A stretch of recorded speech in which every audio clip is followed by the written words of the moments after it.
நண்பர்களே, இன்னைக்குள்ள வீடியோவில் வந்து பார்த்தீங்கன்னா காருக்குள்ள ஆடியோவில் லோ பட்ஜெட்டில் வரக்கூடிய காம்பனண்ட் ஸ்பீக்கர்ஸ் தான் இன்றைக்கும் பார்க்க போகிறோம். ஸோ இன்றைக்கி நம்ம பார்க்கக்கூடிய பிராண்ட் வந்து பார்த்திங்கன்னா ஹைப்பர்சோனிக் அப்படிங்கிற பிராண்டு. இது ஹைப்பர்சோனிக்குடைய ஒரு அண்டர் சீட் சப்வூஃபர் நான் ஒரு 3 இயர்ஸ் பேக்லேயே நான் யூஸ் பண்ணியிருக்கேன். அத்தியாவசியம் நல்ல குவாலிட்டி இருந்துச்சு. அன்றைக்கி அதோட ப்ரைஸ் வந்து 12K பட்ஜெட் இருந்துச்சு. இப்போ மேபி குறைஞ்சிருக்கலாம்.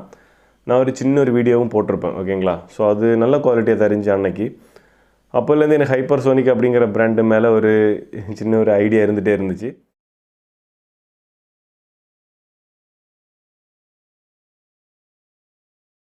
அப்போ நான் ஸ்பீக்கர்ஸ் எல்லாம் தேடிக்கிட்டு இருந்தேன். பட் இப்போது அதுவும் கிடச்சிருச்சு.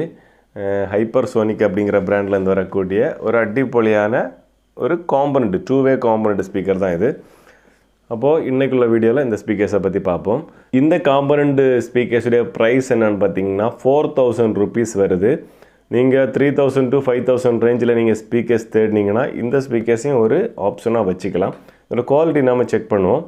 அதுக்கப்புறம் வந்து பார்த்திங்கன்னா இதோட பீக் பவர் வந்து பார்த்திங்கன்னா 320 watts. அதுக்கப்புறம் இதோட ஆர்எம்எஸ் வேல்யூ வந்து பார்த்திங்கன்னா 65 watts ஆர்எம்எஸ் இருக்குது. 4 ohms impedance. So 4 ohms impedance 65 watts RMS அப்படிங்கிறனால நம்ம ஸ்டீரியோவிலே டேரெக்டாக அதை கொடுக்கலாம், ஒன்றும் செய்யாது. இதோட ஃப்ரீக்வன்சி ரெஸ்பான்ஸ் வந்து பார்த்திங்கன்னா 50 Hz to 23 kHz வரைக்கும் இதோடைய ஃப்ரீக்வன்சி லெவல் இருக்குது. ஓகே, நான் ஸ்டீரியோலேயே கொடுங்க, ஆம்பில் கொடுக்க வேண்டாம் அப்படின்லாம் சொல்ல வரல. ஸ்டீரியோலையும் கொடுத்துக்கலாம், டேரெக்டாக ஸ்டீரியோவில் கொடுத்து கேட்டுக்கலாம். ஸோ ஆம்பெல்லாம் போட்டு நம்ம பெரிய பட்ஜெட்டு செலவு பண்ண முடியாதவங்க கண்டிப்பாக இந்த மாதிரி ஆடியோஸ் தாராளம் யூஸ் பண்ணலாம். அத்தியாவசியம் நம்ம வீடியோவில் சொல்லக்கூடிய ஓரளவுக்கு நல்ல ஸ்பீக்கர்ஸ் எல்லாமே நான் வீடியோ சொல்லிகிட்டு இருக்கேன். இதுக்கு முன்னாடி வந்து பார்த்திங்கன்னா நான் சொன்ன 3200 ரேஞ்சுக்கு வாங்கின சோனி லெக்ஸின்ற ஒரு ஸ்பீக்கர்ஸு.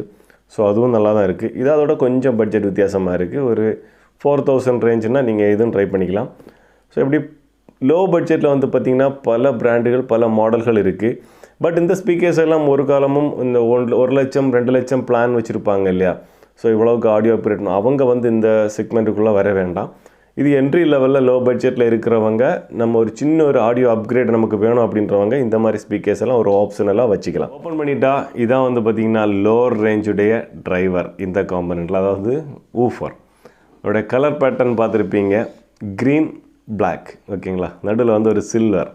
இது ஆக்சுவலி மெட்டலாக, இந்த கோன் வந்து ஒரு மெட்டல். அதுக்கு பக்கத்தில் இந்த பேப்பரில் ஒரு ரிங் வந்து வச்சுருக்காங்க. ஸோ அதில் ரன் ஆகிறது உங்களுக்கு தெரியும் பாருங்கள், ஓகேங்களா. அந்த கோன் வந்து ஃபிக்ஸட் ஆகிருக்கு. இந்த கோன் வந்து நீங்கள் நிறைய ஸ்பீக்கர்ஸில் பார்த்துருப்பீங்க, ஃபோக்கலில் பார்த்துருப்பீங்க, அதுக்கப்புறமா மோக்கோவில் ஒரு மாடல் இருக்குது, அதில் பார்த்துருப்பீங்க. ஸோ நிறைய ப்ரீமியம் பிராண்டுகள்லாம் இந்த மாதிரி மாடலில் கோன் கொடுக்குறாங்க. இதோடைய கலர் பேட்டர்ன் சிலருக்கு இஷ்டப்படலாம், சிலருக்கு இஷ்டப்படாமல் இருக்கலாம். எனக்கு ஆக்சுவலி இந்த பிளாக்கு கூட இந்த க்ரீன் வந்து சேரலை அப்படிங்கிற மாதிரி தான் எனக்கு தோணுது கலர் பார்க்குறதுக்கு, ஓகேங்களா. சில கலர்ஸ் எல்லாம் இன்னும் கொஞ்சம் நல்லா இருக்கும். இது கொஞ்சம் அதை பளிச்சுன்னு இருக்கிற மாதிரி ஃபீல் ஆகுது. சிலருக்கு இது பிடிக்கலாம், கலர் ஆக்சுவலி.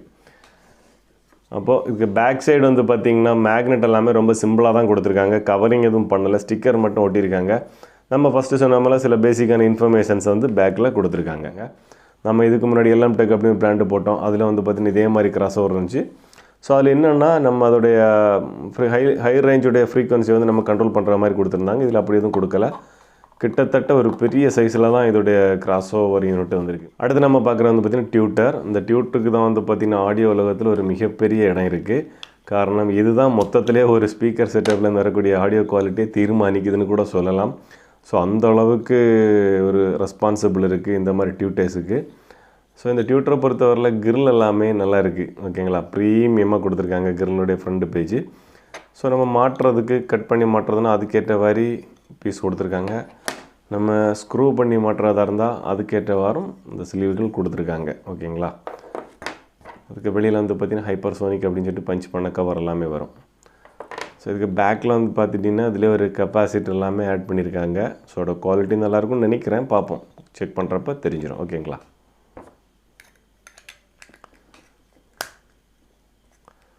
முதல்ல வந்து நான் எப்பவும் போல் தனித்தனியாக செக் பண்ணிக்கிறேன். அதுக்கப்புறம் வந்து பார்த்திங்கன்னா கிராஸ் ஓவரில் கொடுத்து செக் பண்ணி காமிச்சு தரேன். ரெண்டுக்குள்ள குவாலிட்டி எப்படி இருக்குது அப்படிங்கிறத சொல்லுங்கள்.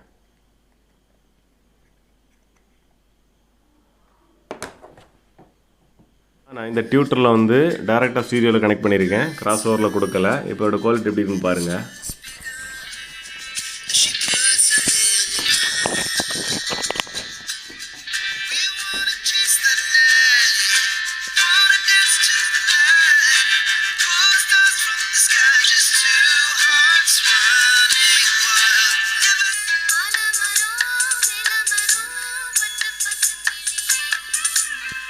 இப்போ பார்த்தீங்கன்னா நான் ஊஃபரை வந்து டைரெக்டாக கொடுத்து செக் பண்ணி காமிச்சு தரேன்.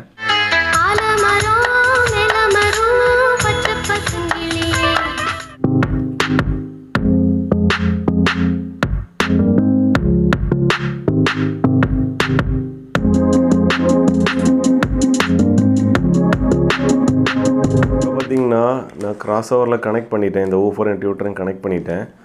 ஸோ இப்போ இதோட குவாலிட்டி எப்படி இருக்குது அப்படின்றத பார்த்துருவோமா?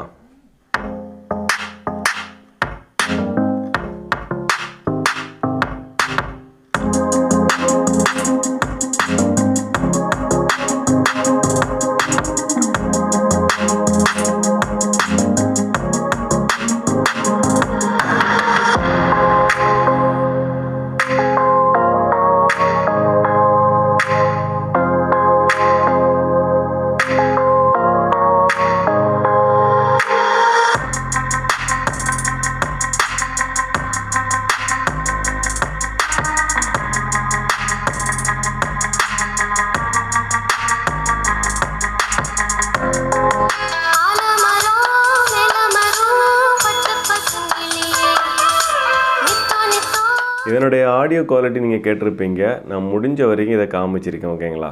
ஸோ லோ ரேஞ்ச், அதாவது ஊஃபருடைய பர்ஃபார்மன்ஸ் வந்து பார்த்திங்கன்னா வேறு லெவல்னால் அப்படி இருக்குது. வைப்ரேஷன் வந்து ரொம்ப கம்மியாக தான் எடுத்துக்குது. கலர் பேட்டர்ன் மட்டும் கொஞ்சம் கூட இம்ப்ரூவ் பண்ணி கொடுத்துருந்தோன்னா சூப்பராக இருந்திருக்கும். பட் இது அவங்களுடைய சிக்னேச்சர் கலர் அப்படிங்கிறனால ஓகே, அது டெக்ஸ்டைடு ஃபினிஷில் கொடுத்துருக்கிறது பார்க்குறது கொஞ்சம் ஃபினிஷிங்காக இருந்த மாதிரி தான் இருக்குது. பட் குவாலிட்டி தரமாக இருக்குது. ஸோ நம்ம 4000 ரூபா பட்ஜெட்டில் முடிஞ்ச வரைக்கும் அவங்க குவாலிட்டியை கொடுக்க ட்ரை பண்ணியிருக்காங்க. அதுதான் யதார்த்தமான உண்மை. ஸோ நானும் திரும்பவும் சொல்கிறேன், உங்களுக்கு பட்ஜெட் வந்து 4000 to 5000 அந்த பட்ஜெட்டில் நீங்கள் ஸ்பீக்கர்ஸ் காம்பனண்ட் பார்க்குறீங்கன்னாக்கா டெஃபினட்டாக இதை நீங்கள் வாங்கி யூஸ் பண்ணலாம். நல்ல குவாலிட்டியாக இருக்குது. அந்த பட்ஜெட்டு குறித்தானது. நான் அகைன் சொல்கிறேன், இந்த ஸ்பீக்கர்ஸை கொண்டு போயிட்டு நீங்கள் 12,000 ஆடிஷன் கூடயோ அந்த மாதிரிலாம் கம்பேர் பண்ணக்கூடாது. நம்ம லோ பட்ஜெட்டில் சிறந்த ஸ்பீக்கர் அப்படின்னு மட்டும்தான் சொல்கிறோம், ஓகேங்களா? இதோட ஃப்ரீக்வன்சி ரெஸ்பான்ஸ் வேறு, நீங்கள் ஹை அண்ட் ஸ்பீக்கர்ஸோடைய ஃப்ரீக்வன்சி ரெஸ்பான்ஸ் எல்லாமே வேறு. எல்லா ஸ்பீக்கருமே பாடும், ஆனால் ஃப்ரீக்வன்சி ரெஸ்பான்ஸ் எல்லாமே வேறையாக இருக்கும். டியூட்டருடைய பர்ஃபார்மன்ஸும் சொல்லலாம், ரொம்ப ஹை ஃப்ரீக்வன்சி, ரொம்ப எரிச்சல் இல்லாமல் கொஞ்சம் காமான அளவில் தான் பர்ஃபார்மன்ஸ் பண்ணுது. அவசியம் நல்ல குவாலிட்டியாக இருக்குது. இதையும் நான் இதுக்கு முன்னாடி சோனிலெக்ஸ் அப்படின்னு ஒரு பிராண்டு சொல்லியிருப்பேன். அப்போ நீங்கள் இந்த பிராண்டையும் நீங்கள் லோ பட்ஜெட்டில் பார்க்குறவங்க ஒரு ஆப்ஷனாக வச்சுக்கலாம். அதுக்கேற்ற ஒரு குவாலிட்டி கண்டிப்பாக இதில் இருக்குது. அப்போ உங்களுக்கு இந்த ஸ்பீக்கர்ஸ் பிடிச்சிருக்குன்னு நினைக்கிறேன். நாம் இப்போ மற்றொரு வீடியோவில் சந்திக்கிறது வரைக்கும் நன்றி, வணக்கம்.